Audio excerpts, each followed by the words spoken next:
Other than being a murder suspect, conjuring up a demon in the form of a shaggy Newfoundland, and fending off the advances of a horny dragon, I'm having a wonderful time in Paris. Wish you were here. You know what this video is about. I'm going to be talking about funny books. I feel like over the course of the past year or two, I've accumulated a list of some books that are just laugh out loud funny. There's been so much discussion recently about people being kind of sick of the cozy fantasy subgenre. We saw it reach its peak maybe like a year and a half ago, I think, with Legends and Lattes. We're seeing it a lot in romance as well. Like, it's not even just fantasy, but I feel like the kind of small town cozy romances are becoming popular.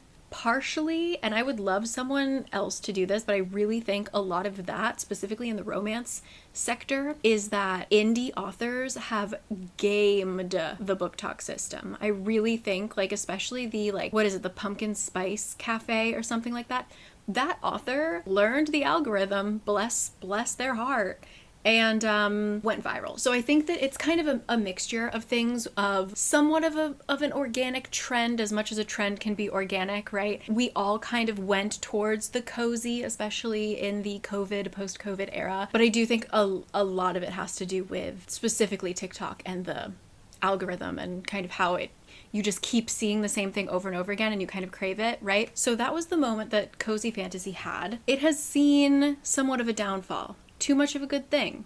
Everything in moderation, right? I'll link some really good videos down below. But what I have seen and what I'm excited for the new trend to be is funny fantasy.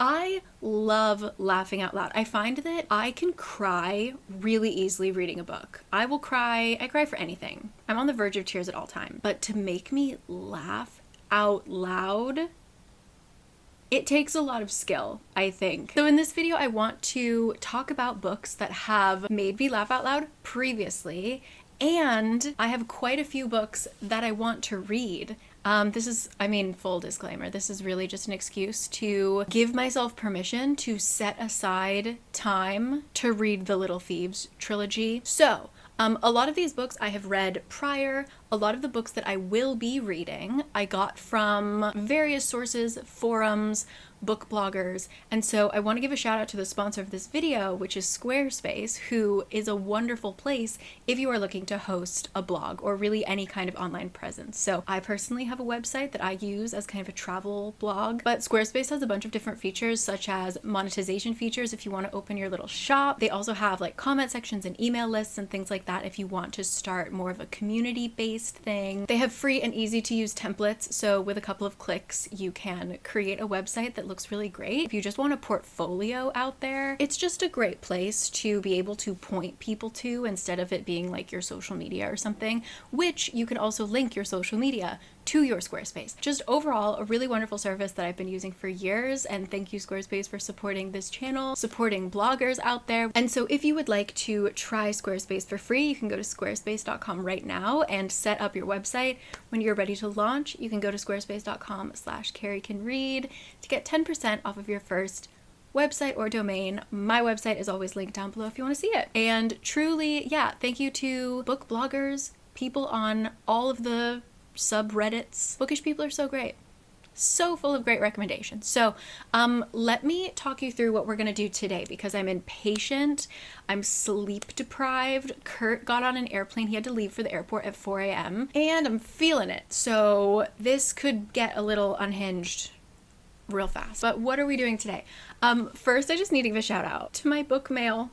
Will you focus? There we go. I love Kingfisher. If you're brand new to this channel, welcome. I love Kingfisher. I feel like I managed to talk about her in every single video. Kingfisher, writer of the coziest, funniest, most wholesome fantasies, and then the most terrifying thrillers. We love range, but it's incredible. And she's always writing. She's always got like multiple books coming out. I don't know. They just released a new, I believe this is the UK edition. I got this on Blackwell's. These paperback, like classic, almost like 80s looking paperbacks. They did all 4 of them, and all 4 of the covers are amazing. I just couldn't buy all 4. So I just got the first one because Paladin's Grace was my favorite. But if you're looking for something that I think really bridges kind of cozy and just funny fantasy, this series will do it for you. Paladin's Grace specifically. Actually, you know what? This is also really sad too. Like, she just puts so many emotions into this. We are dealing with 30-something-year-olds feeling incredibly lost in different ways. What happens when you are a paladin? You are a knight that pledged your life to a god that died. Gods aren't supposed to die. And so our main paladin is spiraling. He has lost all sense of purpose when he gets wrapped up in our plots. So this one, it's just goofy. It's just funny, but it's so wholesome. So if you still aren't sick of cozy fantasy and you want to laugh and cry, I highly recommend Paladin's Grace along with all of the paladins. They do run quite similar. I kind of binge read them all. I still haven't read the 4th one, so I binge read 3 in a row. I would space them out. This is also, I think it might be in the same world, but very similar to like the Clockwork Boys, also by Kingfisher. Yeah, I basically just wanted to show off my cool paperback. But this will be reread on another day. I just kind of wanted it on my shelf. What are we reading today? So like I said, I'm kind of sleep deprived, so I'm going to talk to you a little bit more with my proper list of laugh out loud funny books in a bit, because I need to collect my thoughts and I just can't talk about books well, but I can give you my genuine live reaction when I'm reading a new book. Enter this used, possibly half-eaten, oh my gosh, it really does have bite marks out of it. I have a paperback that I want to read. I fear this might be too ridiculous, but I don't know. I literally know nothing except for the title and the fact that my book has chew marks. So we're gonna find out together. You Slay Me by Katie Macalister. I really don't know. So let me read you the... It tells me that it is smart, sexy, and laugh out loud funny. So we'll see. It's got a lot going on in the back, so let me read it to you. I'm Aisling Gray, and I have a job from hell. Oh no, literally. My prior career as a courier began and ended when I traveled to Paris to deliver a 600-year-old golden dragon statue, and I learned I was a guardian. That's a keeper to the gates of hell for you mere mortals. This I found out from Drake Vireo, a scrumptiously sexy, in human form at least, real-life dragon. Oh no. Then he stole my artifact out from under my nose, and from under the dead body of the person I was supposed to deliver it to. After tracking Drake... Okay, wait, his name is Drake and he's a dragon. Anyway. After tracking Drake down to a local bar, I discovered... No! No, I haven't even opened the book. I haven't even opened this book, guys. And I've come across it. Why? Look, even my camera's freaking out. Let me start that sentence over. After tracking Drake down to a local bar, I discovered I'm also a wyvern's mate. He couldn't just be some underling. No. He had to be head dragon. But the fact that he's the prime suspect behind the murders in Paris's immortal underworld, murders I must solve in order to clear my suddenly soiled name, means it will take some convincing to get me to partake of the sensual pleasures he offers. Just because I'm naive doesn't mean I'm easy. Jesus Christ. Other than being a murder suspect, conjuring up a demon in the form of a shaggy Newfoundland, and fending off the advances of a horny dragon, I'm having a wonderful time in Paris. Wish you were here. Oh no. We've got mate on the back of the book. I'm so sorry. Oh, I really don't want to read dragon smut today, but hopefully we laugh.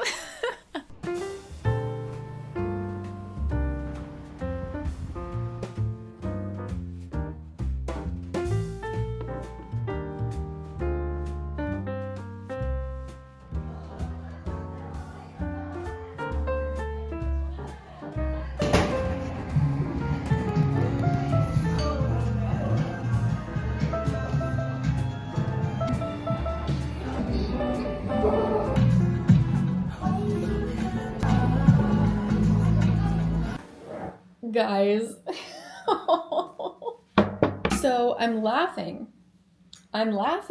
but not in the way I think she wants me to. I'm laughing at how atrocious this is. So oh no, that's not true. I'm on page 108. I marked it so that I promised myself I would make it halfway. This is really rough. The only time I laughed out loud was when we get our first steamy scene, which happens on page 60? I mean, their first kiss happens on page 4. I'll read you some of the gems, but basically there had been hints before that, he's a dragon, right? And so he takes different forms, and when he's in his man form, he's like a man. When he's in his dragon form, apparently the stuff that he's working with is different. So when they're having their little steamy moment, he comes to her in a dream. And that's why she acts a little bit out of character. She just goes for it because she's like, this is just like a sexy dream. It's not real. But anyway, he says something, oh my god, I don't even want to read it out loud, but he's basically like, no, our first time, I must claim you in my dragon. And as I'm understanding where this is going, I'm like, oh no. So that's the only time that I laughed, was just out of, I'm going to have to read dragon smut. And you know what? It wasn't that visual. I actually don't know what really happened there, but that's the only time I laughed out loud. The first chapter, whatever, clunky. This was also written in 2005. So she's throwing in words like, oh, that's not PC. And the Frenchman is like, what is PC? And she's like, politically correct, you can tell it was written in 2004. We're talking about, this is the very first time that they meet. He mentions something about how he can smell fear. And she's like, what does fear smell like? And he just says, sexy. He was leaning down to look at something, and then he straightened up and turned towards me. And once again, I'm very much aware that I'm alone in an apartment with a dead woman and a mysterious man who was much too handsome for my peace of mind. It brings out the predator in me, he says. So yeah, he's apparently the most powerful wyvern dragon thing. And apparently everyone thinks he's evil. I'm actually not going to continue this for my mental health. I mean, this was in a dollar bin, so it really wasn't that bad, but no, thank you. No, I'm done. This was very much he says something else about I think it's actually in here when they're talking about being a predator. Yeah, he's after he said it brings out the predator in me, she apparently is like, ooh, okay. And he says something, this doesn't even really make sense, but he's like, and because of the masculine nature of my reaction, you feel threatened on a feminine level. Thus you make jokes as a defense when others might feel it appropriate to do so. Yeah, she basically makes inappropriate jokes whenever she's nervous, but he's like, oh, that's a feminine thing because you feel threatened by my masculine predator energy. You feel like feminine prey. And, it just kind of continues from there. I'm not really that into it. I do think it's funny that the demon's name is Jim. I did laugh at that, actually. It's like, demon, what is your name? It's like, Jim. That's it. There's a lot more poop jokes than I expected because the demon is a dog. Yeah, solid pass. However, if you want something kind of similar to this, but better, I would like to recommend the book. It's called Soulless, I believe. That one is also very much playing on the totally masculine predator. I think he's a werewolf guy meets a studious girl trying to solve a mystery, But it's really funny. I think I had some problems, the sense of humor wasn't 100% my style, but I could feel that it would hit for a lot of people. Like I said, I don't think some of the jokes weren't that funny to me, especially because our main character is like Italian or something. And there's like this whole joke about like, such a shame that she's Italian. You know, she would have been such a pretty girl. She would have been such a nice girl if she wasn't Italian, with that temper, with, you know, it's I think done with love, but I was sort of like, damn, I hope you're Italian. Because yeah, it was written in 2009. So this is called Soulless. This is part of a series. I didn't continue it, but you could, I mean, give it a try. I remember laughing a lot. So here's what it says. Alexia Tarabotti is laboring under a great many social tribulations. First, she has no soul. Second, she's a spinster whose father is both Italian and dead. There it is, that Italian thing. Third, she was rudely attacked by a vampire, breaking all standards of social etiquette. Where to go from there? From bad to worse, apparently. For Alexia accidentally kills the vampire. And then the appalling Lord Macon, loud, messy, gorgeous, and a werewolf, is sent by Queen Victoria to investigate. With unexpected vampires appearing and expected vampires disappearing, everyone seems to believe Alexia is responsible. Can she figure out what's actually happening to London's high society? Will her soulless ability to negate supernatural powers prove useful or just plain embarrassing? And finally, who is the real enemy? And do they have soulless? Yeah, it's a steampunk paranormal romance. I remember this now. Yeah, the werewolf is also Scottish. So there's a lot of just like, if I remember correctly, I'm pretty sure. There's a lot of him just being like a big behemoth of a man, and he's just like Scottish and just, you know, and you know those Scottish men, right? So it was a little much, but I think that it was self-aware. Like, I think that it was playing off of the kind of stereotypes that Victorian era people had, and then just turned it way the heck up. Like, the fact do we hate Italians? Like, oh, your dad's Italian? What a shame. You know, like, she was trying to make fun of a lot of Victorian era ways of thinking, let's say. But yeah, I thought it was goofy. If you're down for a goofy time, you should check out Soulless instead of You Slay Me. Yeah, no thank you. Okay, a time jump for you. Hello, very dreary day. I think about a week later. So this video is going to be discombobulated. I got sick. It was that time of the month, hit me very hard. I was bedridden, couch ridden. And I took that as a sign to read Little Thieves over again. And what a joy. Like, I'm going to talk more about it in a second, but just like, what a joy. I went on to finish the series. What a roller coaster. And now I'm back here to talk to you. I'm going to give you my list of books. Like, in case you're just here, you just wanted a list of funny books, I'm going to give that to you right now. If you want to stay and see my reaction to the Little Thieves series, you can do that at the end, okay? I DNF'd a not funny book. I'm going to tell you about funny books, and then I'm going to tell you about a series that just ruined my life. Good?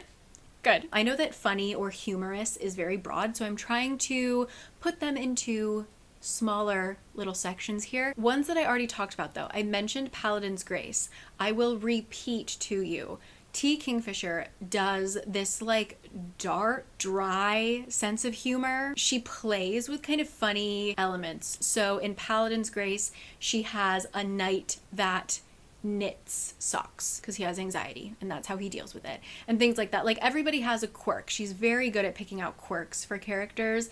So I do recommend all of the Paladins books. Again, space those out. They're very similar. The Clockwork Boys as well, they are also very fun, but that is in a similar world. So again, I would space those out. One that I think is just like absurd is Swordheart. I didn't particularly love it just because I think I overdosed on T. Kingfisher. So if you don't feel like you want to start with Paladin's Grace, but you want a funny book, Swordheart is a kind of absurd funny in which we have a woman who is dealing with a very difficult family dynamic, I think is the best way I can say it without spoiling it. When she comes across a sword, that sword may or may not also be a man. Like, there might be a man trapped in that sword. So it's kind of like, what if a bodyguard romance, it wasn't your bodyguard, it was your actual physical weapon? I'm not explaining it well. It's absurd and funny and romantic. So that's Swordheart. I would also recommend Nettle and Bone, and this is crazy because I didn't like Nettle and Bone at first because I didn't understand T. Kingfisher's sense of humor. Now that I get it, if I were to reread Nettle and Bone, I would love it. Nettle and Bone is about a girl who is trying to save her sister, I believe, who is probably gonna die. She has married this evil king, and she needs to find a way to like break this curse and save her sister, and it involves like a zombie chicken, if I'm remembering correctly. I don't know. I just remember it being really weird. Also maybe like a zombie dog, like a bone dog, but I also seem to remember a zombie chicken. Anyway, that's my T. Kingfisher spiel. I will say her thrillers are thrilling. She also did a retelling of Edgar Allan Poe, The Fall of the House of Usher. That one is less funny. Yeah, that's just me. T. Kingfisher, yay. I also mentioned Soulless. That would hit for people who like a little like Victorian mystery romance. Soulless. So going off of the kind of romance thing, here are my recommendations for funny books for the romantasy readers. Starting off with my favorite series. Like if I want to laugh, I'm gonna read this series. It is on Kindle Unlimited. This author has also written other things like little Christmas novellas, and novellas are like full-on books, I believe, that are within the world of this series. There's a lot of content. She's funny. She's so funny.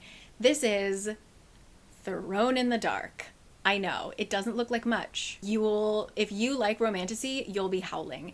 This plays on all of the tropes, how overdone they are, but it is so self-aware. Like it also plays on the whole, dare I say, shadow daddy thing that goes on in romantasy, but our main character is not that. Basically, one of our characters was born to be a villain. Like, his father is some demon, right? So he is supposed to be bad. He is a baddie, but he has the heart of gold. So everything he tries to do, he kind of fucks up because he's, like, good. He's like, oh, I'm gonna go terrorize this village, and then he just, like, can't. He ends up, like, leaving everything better than when he got there, you know? But he is on a mission to break his daddy out of jail, this like big bad demon. He accidentally gets a sidekick because our main female character, I even forget how she gets into this story, but she accidentally like handcuffs herself to him basically. You know, she's supposed to be the damsel in distress and she is not. She causes distress, but she is not a damsel in distress. And it's just so stupid funny. Like the first book I think was just solid because the plot is kind of, it's not weak, but it's kind of absurd. The next two books are a little like, what are we doing? So only read it for the laughs. Really the first book I think just as a romantasy is solid. But yeah, the series kind of flickers out, but still just like fun. Thrown in the Dark. After that, I love this book because I feel like I don't need to give you any kind of summary because it is literally the title. That Time I Got Drunk and Saved a Demon. And that's what it is. I haven't read any of this author's other work, but it's all like that. Like the time that I yeeted a potion and hit a werewolf on the head or something. Like they're all so affectionately stupid. This one, I just remember really getting lost. Like this plot goes off the rails pretty quickly. One scene I always return to is when, surprise, this girl gets drunk and she accidentally like saves a demon and has to go on a journey with them. After this inciting incident and they have to start their journey, she is either riding a horse or riding the demon, and I don't remember which, but I just remember that she is like having a war in her mind because they're going through this horrifying cursed forest. So she's scared for her life, but also this demon is like disproportionately attractive. There's no way anyone could be this attractive. So she's just sitting there like, I am scared to death, but I am having the time of my life. And those are the vibes. Like just affectionately stupid. And I mean that in the best way. A great time. The Time I Got Drunk and Saved a Demon. Also for those, like, let me know if you've read more of them and you have like a favorite. I would definitely be interested in reading more, but I'm just overwhelmed at this point. And my final romantasy recommendation is actually more of a romance. It's called Happy Medium. This is basically a romance, but there are ghosts. And there are goats. Separate.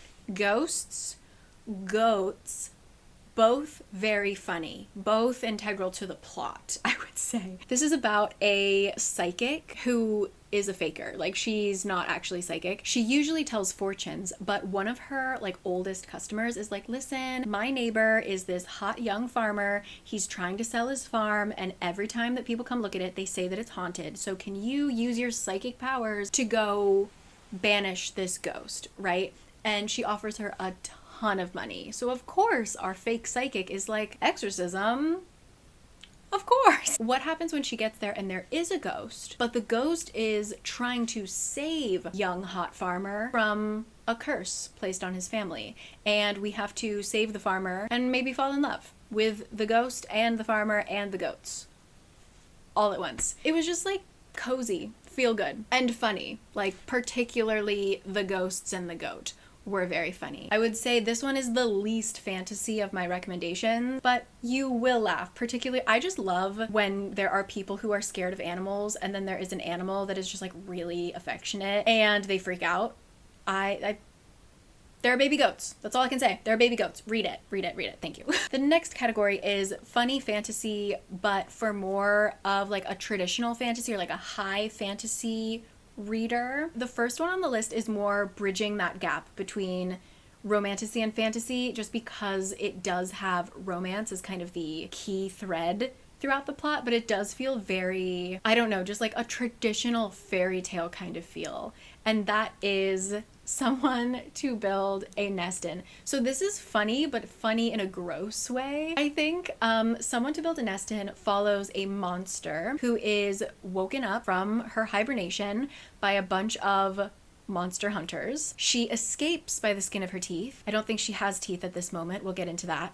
And she is saved by a woman who they end up going on an adventure together. The monster is like liquid until she eats things, usually humans, and then she can like construct a body using their organs and bones and muscles. So it's gross, but in a really funny way. She doesn't think like a human, so a lot of her reactions are really funny. And then of course the adventure that they go on, I don't want to spoil it, but it's just a messed up situation. Our poor monster. So this one really is like a kind of cozy, funny romance that is wholesome and has a fantasy element of this, you know, monster. I'm not explaining it well. It was just comforting, and I laughed out loud, and I was just like grinning the whole time. So that is Someone You Can Build a Nest In. Trigger for body horror. Like, there's a lot of oozing,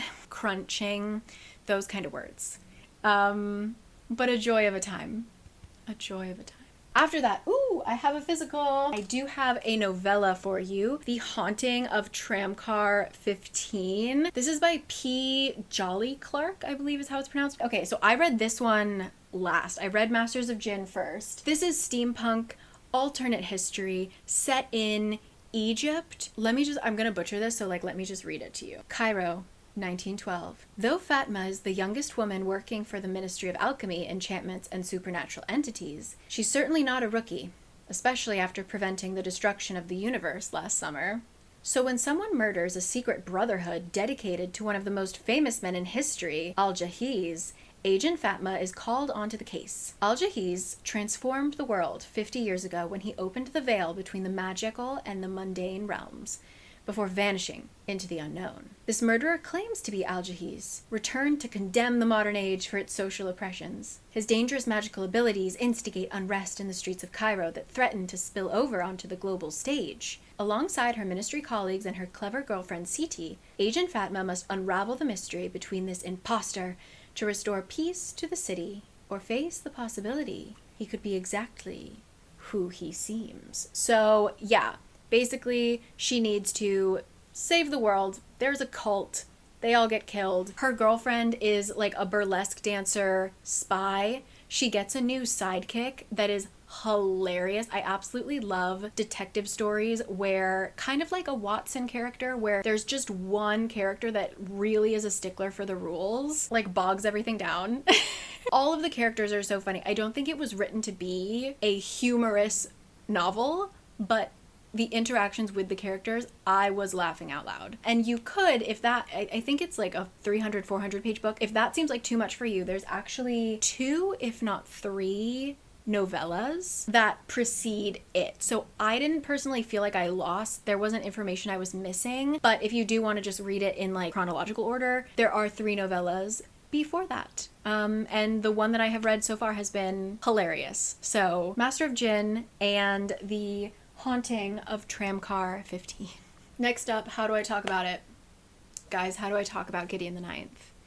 Why didn't I say it first? Honestly, I almost left it off of this list because I don't consider it to be fantasy, even though it's necromancy, but it takes place in space. Can you have fantasy in space? Can it be science fiction and fantasy fiction? If seeing Gideon the Ninth here is a trigger for you for some reason, I'm sorry. I also struggled to define this book. Gideon the Ninth. This is really, I think, the first book that I remember in like recent memory having to leave the public space I was in because I was reading it and I was laughing out loud. Like I was just giggling so hard into my book. I know the amount of times that I have read the Goodreads summary, I know it's not going to help me explain it because it's chaos.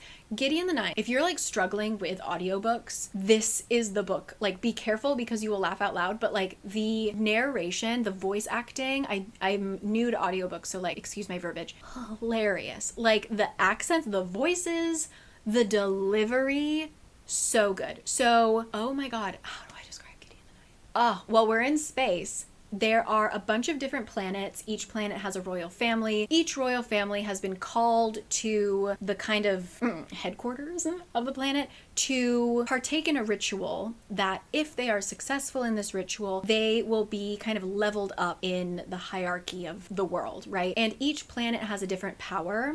We are, of course, following the 9th and final planet, which is a kind of necromancy planet. And not only does each planet bring a royal, like their prince or princess, I suppose, but that royal also has to bring a cavalier, or like their second, if we're thinking of like a duel. So our lovely Princess Harrow decides to bring Gideon, her mortal enemy, but is like literally her only option, I'm pretty sure. So they go off and they partake in these weird trials, and it goes on from there. Like the series honestly is like such a mindfuck, and it's in such a good way. It's not for everyone, but like Gideon the Ninth just by itself, laugh out loud funny. Like everything that Gideon says is so ridiculous. Like she's chaos. So my one example where I was like, this character is so unserious, it's not spoiling anything, but a lot of people die in this book, okay? So, and everyone's in pairs. So one person dies and their teammate is like, Gideon, like you were the last person with them. Did they have anything to say to me? And Gideon panics and is like, what would this person want to hear? And so Gideon's like, they said that they loved you. And the other teammate is just like, no, they didn't. Get it together, Gideon. Like, they probably had important information for me. Gideon will just say shit, and you're just like, how did this come into Tamsyn's brain? Genuinely, what's going on in there? I know I'm not giving you much information, but honestly, you shouldn't have too much information going in, and I honestly, having read the book twice, can't give you any information. Genuinely have no idea what happened in that book.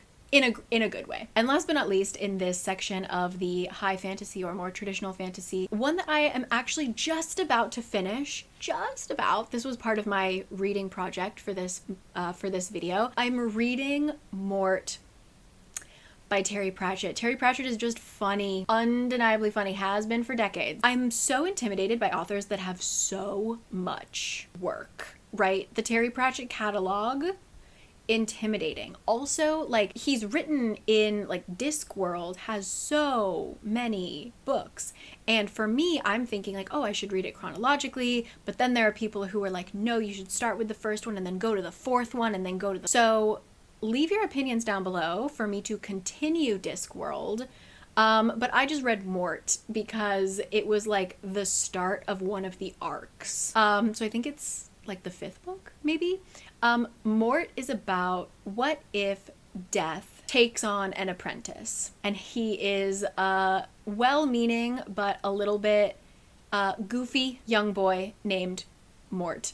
And what happens when Mort maybe falls in love with one of the girls that Death, is supposed to bring into the afterlife? And what if he refuses to do it? And what if he maybe screws up the entire balance of the world by doing that? That's Mort. This one isn't quite as laugh out loud funny. It's more of like a deep chuckle. I get a lot of like, you know, I don't get the ha. I get a you know? But yeah, Terry Pratchett, just leave more down below. Like, I've genuinely put off, I think as a kid I read some, but in returning to my reading journey, I've been quite hesitant to start Terry Pratchett again because I just don't know where. So Mort was, I stand by that Mort was a great way to dive in. But if you have a map to entering the world of Terry Pratchett, leave it down below. Will I become a Discworld girly? No. I don't have the time, but I respect it and I enjoy it. So that is Mort by Terry Pratchett. Next up, these are random. I'm gonna be real quick with these ones, okay? One that made me laugh out loud that I think is good for people who like YA fantasy, fairy tale retellings. Perhaps you're looking for just a bit of nostalgia. You're looking for something that is going to be funny in a modern way, like a kind of Gen Z funny way. I would recommend A Spindle Splintered. This is about a girl who has some kind of terminal illness. So she is like, I'm gonna die. She's kind of like, read it and weep, y'all. Like, I'm not gonna be here for too long, so drink it in. Drink it in. When she falls into a coma or something, she's not to be dark, but like she's on her death journey, she accidentally slips into a fairy tale world, and she is like a typical like American Gen Z girl. You know, she grew up kind of, because she knew her diagnosis, she always kind of was compared to Sleeping Beauty, and so now that she's thrown into the actual Sleeping Beauty fairy tale, she's like, fuck this, I'm getting out of here. The princess is like a typical fairy tale princess, and she's like, what is going on? You know, like, just so stupid. It's queer, it's funny, it's dark. I mean, there's a lot of death jokes, but it was just so quick to read. I think that it continues. I didn't continue the series. I had fun with it. So if you're like getting on an airplane or like gonna be in a long car ride or something like that, A Spindle Splintered. It's by Alix Harrow, so that should sell you right away. It was just funny, honestly, like a good time. There it is, A Spindle Splintered. One that I didn't love, but I will recommend because I feel like it might hit for some people. If you like, okay. If you were to take Bridgerton, make it so chaotic. Like, I can't even describe to you how chaotic. I believe there are pirates, or is this the one with wizards? Okay, no, I'm gonna have to read it. I'm so sorry. I'm talking about the Wisteria Society of Lady Scoundrels. Did I read this one or did I read the other one? Or did I read both of these? So there's the League of Gentlewoman Witches, there's the Wisteria Society of Lady Scoundrels, there's the Secret Service of Tea and Treason. You get the vibe. I don't remember which one I read. Okay, so this is about a prim and proper lady thief must save her aunt from a crazed pirate and his dangerously charming henchman in this fantastical historical romance. I just remember it being a little, like, so crazy, so obviously just for the giggles that it wasn't good for me at the time. I think if I read it at the right moment, it would be fun. But yeah, if you want like chaos, actual chaos, like I think there's a point where they're like riding a cloud and like poisoning people with tea, rain. Wisteria Society of Lady Scoundrels. Oh my god, we're back. Okay, I gave my camera some time to charge, so let's be quick about this. A book I haven't read in a long time, but is probably one of the most quotable, classic, funny fantasies is The Princess Bride. I will admit I have watched the movie more than I have read the book. I think I read the book just once. Princess Bride. If you have no time to read any of these books and you're looking for a funny fantasy fix, Princess Bride. Thank you. And now my final random, I couldn't really put it in a exact slot for funny recommendations. I just read this. I didn't finish it because I feel like I got the gist and I can return to it later. And I've seen a couple people pick this up recently.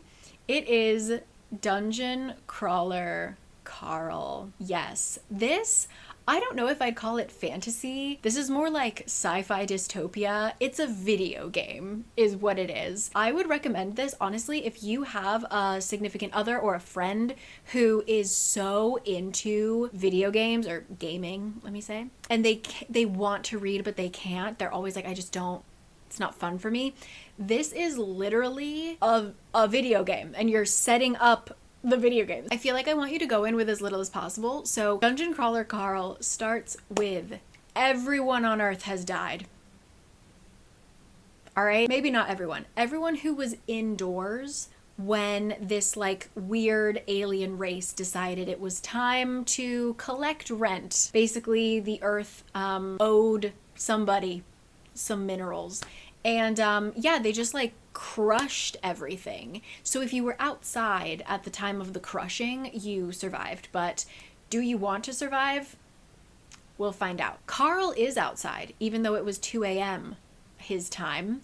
He was in a leather jacket and boxers and his girlfriend's pink Crocs. And he was trying to rescue her prized Persian cat that had escaped. And so he's outside, sees the entire world collapse. He is suddenly, there's a voice in his head and it's giving him directions. And all of a sudden he can like see subtitles like in his vision, you know? The cat can too, by the way. The cat is also like, what the fuck is going on? Turns out he's given 18 seconds to decide if he wants to stay on the surface of the earth and probably die a slow death, or would he like to join the dungeon crawler adventure? The gates will open in 18 seconds. If you want to do the dungeon thing, go down the stairs. Bye. He, in his panic, he's like, it's really fucking cold. I'm in my boxers and Crocs. Let's go down the stairs where it's warm.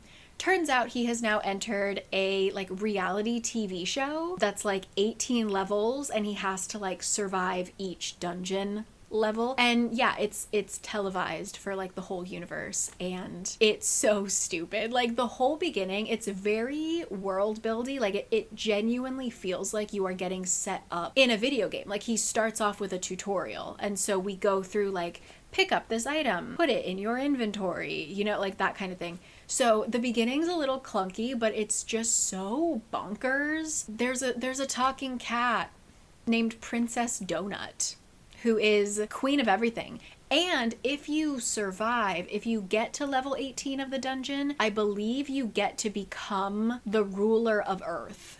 And so Princess Donut, Persian cat, is like, you better believe I'm gonna be the ruler of Earth. It's just a mess. Carl is quite funny. He's like an ex-army guy. So he like has some skill. Like he has physical strength and I think he was like an engineer, so he's good with like mechanical stuff, but mainly he's like protecting this cat. Yeah, it was just like a stupid funny time. So there's that. Dungeon Crawler Carl. Yeah. And so now I'm going to ease you into the past where I read the entirety of the Little Thieves trilogy. I'm gonna try and summarize this by myself. We basically have Vanya, our main girl. She was abandoned basically by her mother, and she was adopted by her godmothers, literally the god of death and the god of fortune. When she turns, I think it's 13, they are like, listen, you can't live with us anymore in the realm of the gods, so you gotta go into the human world. They set her up with this little, she's like a maid for this household. We'll get back to that. It was traumatic. But currently, she is posing as another person. She has found this magical necklace that makes her look like one of the princesses of the realm. And she's using that face card, literally, to access all of the royal houses and, like, stealing things so that she can get enough money saved up so that she can escape and like completely live a free life out of the empire, away from her godmothers, away from her former friends, you know. But when a very pesky detective shows up to try and find this thief, everything gets really messy. So this book could be read as a standalone.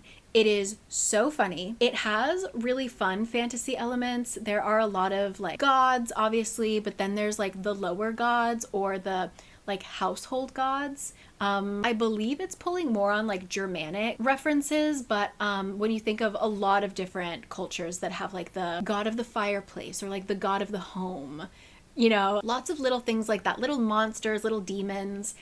So the fantasy part of it was quite fun, but the characters are just so funny. Vanya is chaos. You kind of hate her sometimes because you're like, girl, just get it together. Once you get her backstory, it becomes heartbreaking, but so almost cathartic. So we're dealing with a lot of abandonment, abuse. She's just someone who has always felt neglected, unloved, just used and abused. And the way that it's talked about and carried through, this is the one positive thing I will really say, it carries through to the very last page of this trilogy, her character arc, because this isn't like a happily ever after where, oh, ta-da, the book is over, her trauma is solved.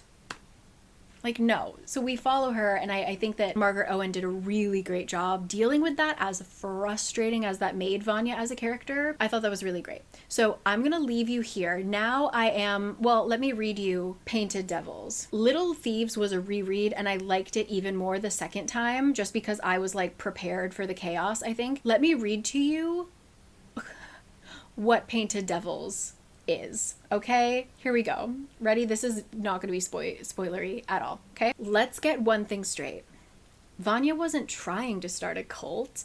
This is a little spoiler. So after doing all the stuff she did in Little Thieves, Vanya has one great mystery left: her long lost birth family, and if they would welcome a thief. But in her search for an honest trade, she hit trouble and invented a god, the Scarlet Maiden, to scam her way out. Now that the lie is growing out of control, especially when Emmerich arrives to investigate, and the Scarlet Maiden manifests to claim him as a virgin sacrifice. It sounds crazy in here. It kind of worked in the book. It's still crazy. Basically, yeah, she accidentally starts a cult and has to complete a couple tasks to make sure that the god that she created doesn't maybe kill the guy that she's kind of crushing on, you know? So yeah, I'm gonna let you go. There you go.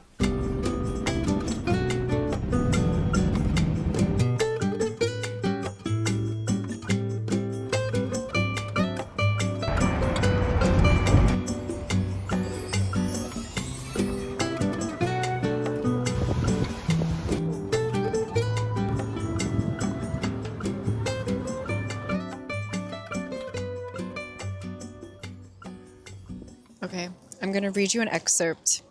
This isn't a spoiler. It's just really good. So this is at the very beginning where she is surprisingly reunited with the boy that she may or may not have a crush on big time. So he appears out of nowhere and she says, also it's really windy, I'm sorry.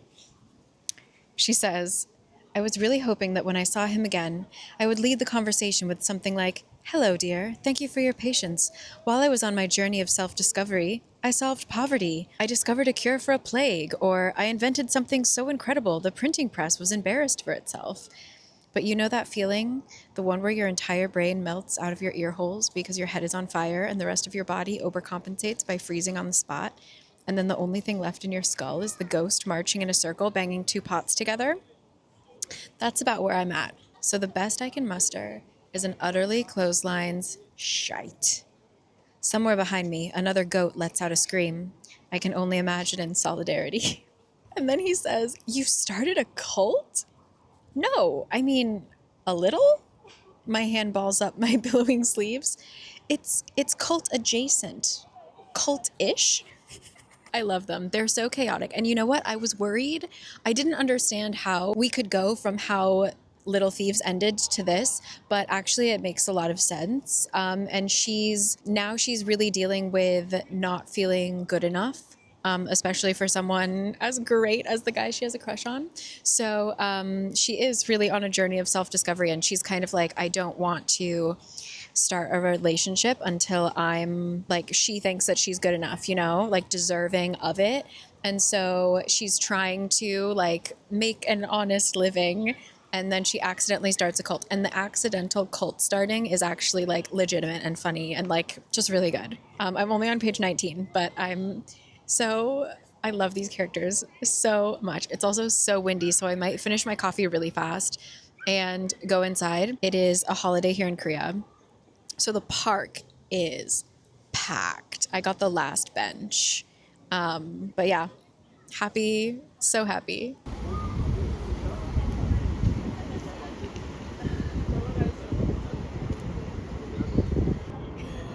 Like, what?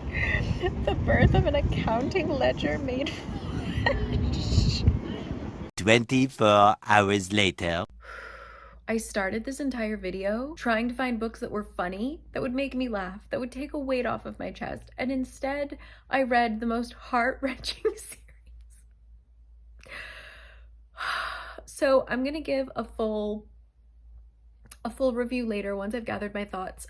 Little Thieves, still absolutely laugh out loud funny, could be read as a standalone. It's still got some real heart-wrenching stuff in there, but overall just like funny, okay?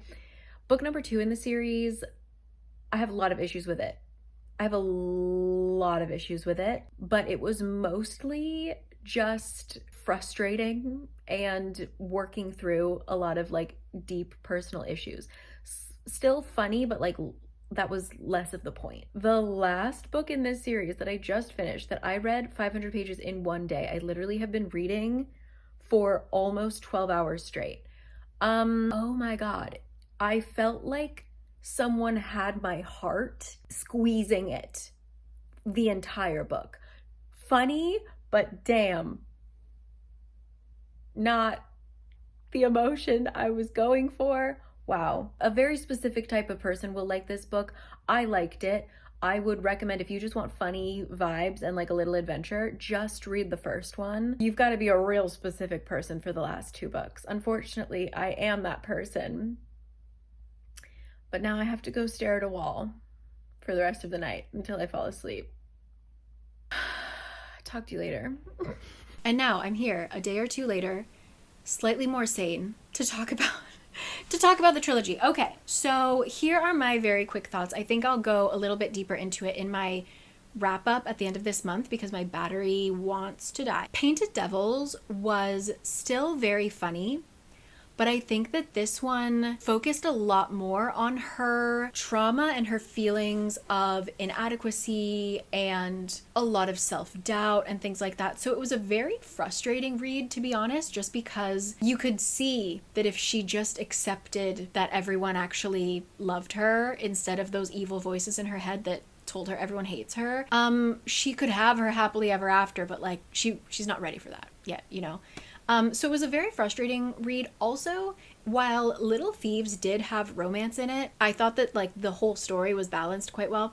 Painted Devils was really about her romantic relationship. There is a time jump, but just because, I don't know, I didn't feel it. So it felt kind of strange. Like she was 16, 17 in Little Thieves. Now she's more like 17, 18. And it's talking a lot about physical intimacy and like, how do you, for both her and her partner, they're very like, there wasn't any kind of like purity gospel going on in it, but it was very much like they really need trust and like an emotional connection for them to be like intimate together. So how do you, when you have so much self-hate and self-doubt and trust issues, how do you get to that point with someone even though you know that you love them? So it was a lot more like weirdly interrupted intimacy in this book than I expected. So there's that. Then we get into Holy Terrors, and this, holy shit. So on AO3, she posted a like 10 short stories called The Fallow Year, and you absolutely 110% need to read that before you read The Holy Terrors. I don't know why she didn't publish that like in the book or something. I'm not sure, but you absolutely have to read that. that made the time jump to Holy Terrors a little bit easier to stomach, but it still felt weird. Like, we had 2 years in between Painted Devils and Holy Terrors, and the stuff that goes down in Holy Terrors is like Cassandra Clare level yearning and just like weird romance stuff. So even though I personally enjoyed it, I don't think if you read Little Thieves for the laughs, you would necessarily like how it continues. So that's why I say you can really read Little Thieves as a standalone. Holy Terrors was still really funny, but it was actually really sad. And like, there are some tropes in there that I do not enjoy, and I feel like we're kind of brushed over. So I loved the whole ride. Like, I was so happy to read, 1,800 pages in that world, but I don't think everyone would. So I'm gonna end my funny book video by telling you, if you want laughter, just read Little Thieves, and it ends really well. If you want to laugh and then cry, like I literally had to get up and take walks. Like, I had to go to a cafe, like stormily walk to a cafe because I was so frustrated by these characters.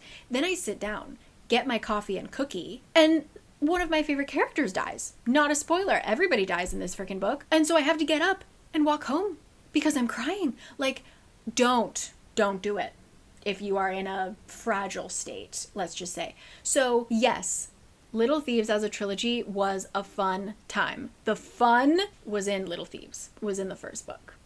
That is my take, that is my warning. I want you to read something funny and laugh, okay? That's my list. I will also just say, even though it's sci-fi, Murderbot, it's laugh out loud funny. I'm concerned about the trailer. What do you think? They're making it into an Apple Plus, Apple TV, whatever show. I'm not so sure how I feel. Let me know what you think about how Murderbot's gonna go. It's coming out now? Next week? Anyway, if you have more laugh out loud funny books, let me know. I also tried to start, I saw on Reddit, I think it was, Unsold by William Witt or something like that. I read enough of it to like wait for it to get funny, and I didn't personally think it was funny. So let me know if I maybe read the wrong book, but please leave your funny haha fantasy books down below, because I just love to laugh. And I don't necessarily need the kind of cozy vibes. Like, it can be gross, like Someone to Build a Nest In, for example. But yeah, Thrown in the Dark. If you're so sick of romantasy but you want to love it again, Thrown in the Dark. So anyway, I will leave you here to go to your library, fetch one or more of those books. And thank you again to Squarespace, as always, for sponsoring this. Once again, you can go to squarespace.com right now, try it out for free. When you're ready to launch your website, you can go to squarespace.com/carriecanread and get 10% off of your first website or domain. So yeah, I'm going to finish Mort. Very excited for that. And I will see you guys next time. Okay? Love to you always. And, oh, now my battery's just about to die. Bellissima. Okay. Bye.